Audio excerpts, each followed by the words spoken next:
뭐 선거 때 본인의 상대방이었던 이렇게까지 상대방을 수사한 정권이 있었나?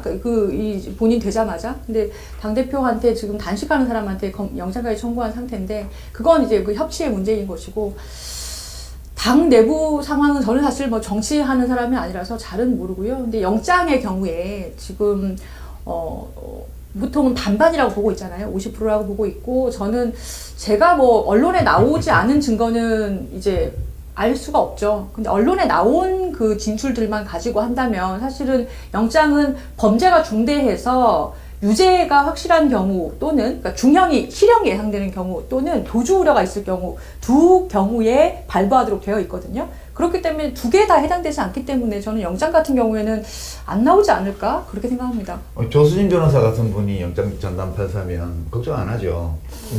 근데 우리가 이제 사법부라고 얘기하지만 개인 판사가 하는 거예요, 이걸 다.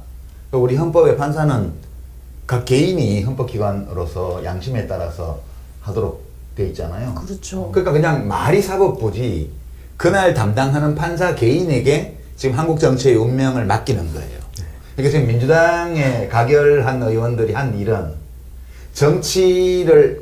정치적인 한국 정치의 운명에 큰 영향을 미치는 어떤 문제를 그러니까 국회 다수당이고 야당인 대표 이재명 대표의 정치적 운명을 판사 개인에게 지금 넘겨준 거거든요.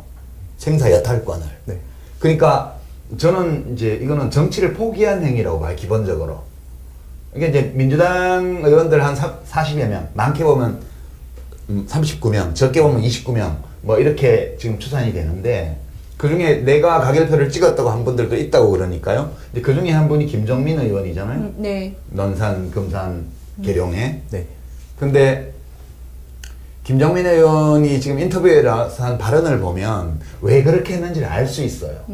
우리가 욕하기 전에, 비난하기 전에, 판단하기 전에 왜 그랬을까를 아는 게 되게 중요하거든요. 근데 거기 보면 자세한 내용은 안 나오지만 박광원 원내대표를 통해서 이재명 대표에게 무엇인가를 제안했다. 제안했다. 네. 근데 이재명 대표가 그것을 수용하지 않았기 때문에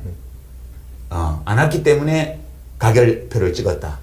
그리고 그것을 수용하지 않으면 가결되리라는 것이 처음부터 확실했다. 이렇게 얘기를 했어요. 물론 어수는 약간 다르지만 이 취지로. 아니 그러면은 지금 체포 영장에 대해서 동의를 해야 되느냐 말아야 되느냐만 갖고 본 게 아니라 뭔가 걸었다는 거예요. 그렇죠. 이 내 제안을 이재명 대표가 받으면 나는 반대표를 던질 것이고 예. 그게 아니면 찬성표를 던지겠다. 예. 이 몇 표만 지금 왔다 갔다 해도 그렇죠. 가결되는 상황이었잖아요. 예. 네.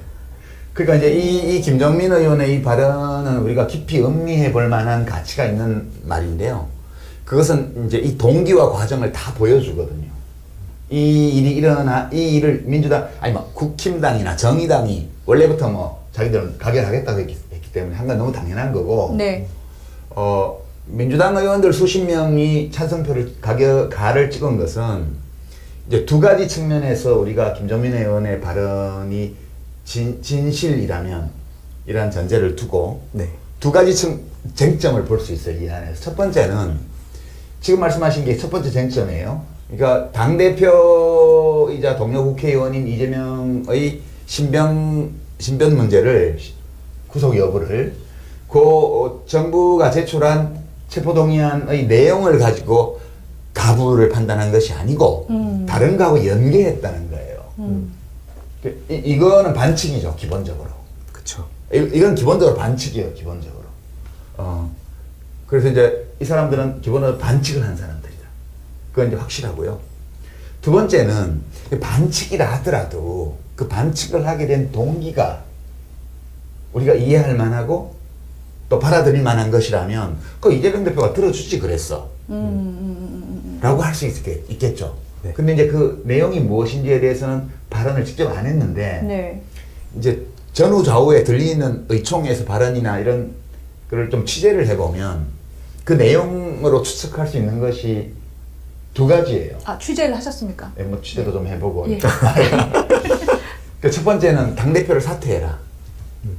그러니까 너 당대표 사퇴하면 우리가 부를 찍어서 구속 안 되게 해줄게. 이게 첫 번째고요. 지금 언론에 보도된 내용인가요? 일부 보도도 되고 있습니다. 그다음에 이제 그렇게 되면 이재명 대표가 사퇴를 하게 되면 원내대표가 비대위원장 역할을 맡게 되죠. 네. 그래서 네. 비대위를 끌릴 거 아니에요. 그러면 이제 지금 중진 중심의 비대위를 꾸리자는 얘기는 이제 이 부표 찍은 거와 무관하게 앞으로 당을 어떻게 할 거냐를 가지고 김정민 의원이 또 얘기를 했어요. 네. 그러니까 지금 제가 추측입니다. 추측하기에는 이재명을 사퇴시키고 당대표를 사퇴시키고 중진 중심의 그러니까 이제 그거는 비명계 중심이죠. 이재명을 반대하는 그 사람들 중진 중심으로 비대위를 꾸리고 그 비대위 체제로 총선을 치른다. 이재명이 이걸 오케이 하면 우리가 살려는 주자. 이 얘기예요. 이거는 그러니까 뭘 하고 그러냐를 내용을 보면 이것도 이제 당원들 77%가 표를 줘서 뽑은 당 대표고. 네. 지금도 민주당 당원들 일부 여론조사를 보면 90% 넘게 이걸 부결시켜야 된다고 당원들이 얘기를 했어요.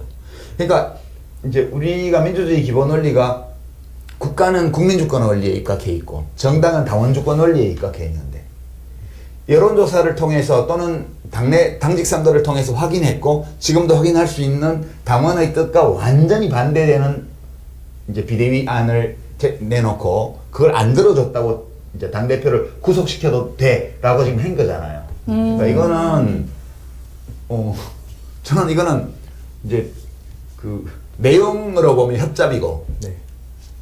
그 절차로 보면 반칙이고